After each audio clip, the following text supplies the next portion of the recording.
రాయలసీమ జిల్లాల ముఖద్వారమైన కర్నూలు ఆకర్షణీయ నగరాల జాబితాలో చేరింది. కేంద్ర ప్రభుత్వం దేశంలోని నగరాలకు స్మార్ట్ హోదా కల్పిస్తుంటే రాష్ట్ర ప్రభుత్వం ఓ అడుగు ముందుకేసి కర్నూలును ఆకర్షణీయ నగరంగా ప్రకటించింది. నగర రూపురేఖలు మార్చాలనే సంకల్పంతో చకచకా అడుగులు వేస్తోంది.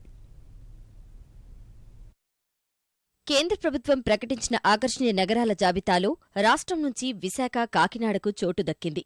ఇందులో స్థానం లభించకున్నా రాష్ట్ర ప్రభుత్వం కర్నూలును స్మార్ట్ సిటీగా అభివృద్ధి చేయాలని నిర్ణయించింది. ముఖ్యమంత్రి చంద్రబాబు జిల్లా పర్యటనకు వచ్చిన ప్రతిసారి కర్నూలును ఆకర్షణీయ నగరంగా తీర్చిదిద్దుతామని హామీ ఇస్తున్నారు. ఆ మేరకు తాజా బడ్జెట్లో కర్నూలుకు స్మార్ట్ సిటీ హోదా ఇస్తున్నట్లు ప్రకటించడం వల్ల నగర అభివృద్ధిపై ఆశలు మొలకెత్తుతున్నాయి. విద్య, వైద్య కేంద్రంగా కర్నూలుకు పేరుంది. హైదరాబాద్, బెంగుళూరు, బళ్లారి, గుంటూరు, కడప తదితర నగరాలను కలిపే రహదారులు కర్నూలు మీదుగానే వెళుతున్నాయి. నగరాన్ని పారిశ్రామికంగానూ అభివృద్ధి చేయాలని సర్కారు భావిస్తోంది. ఈ తరుణంలోనే ఆకర్షణీయ నగరంగా ప్రకటించడం ప్రాధాన్యం సంతరించుకుంది. మెరుగైన మౌలిక వసతుల కల్పన, పరిసరాల పరిశుభ్రత, పర్యావరణ పరిరక్షణ, జలవనరులను కాపాడటం, ఈ గవర్నెన్స్ ద్వారా పాలనలో పారదర్శకత, ఉపాధి అవకాశాల పెంపు, ప్రజల కొనుగోలు శక్తి పెంపొందించడంపై ప్రత్యేక దృష్టి పెట్టనున్నారు. స్మార్ట్ సిటీపై అధ్యయనానికి ఇటీవలే ఆస్ట్రేలియాకు చెందిన ఓ బృందం కర్నూలును సందర్శించింది.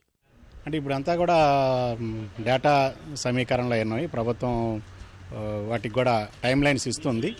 ఆ టైం లైన్ ప్రకారం చేయడం జరుగుతుంది. ప్రస్తుతం అయితే డేటా సమీకరణలో ఉన్నారు. కర్నూలును ఆకర్షణీయ నగరంగా తీర్చిదిద్దాలన్న రాష్ట్ర ప్రభుత్వం సంకల్పంపై ప్రజలు హర్షం వ్యక్తం చేస్తున్నారు.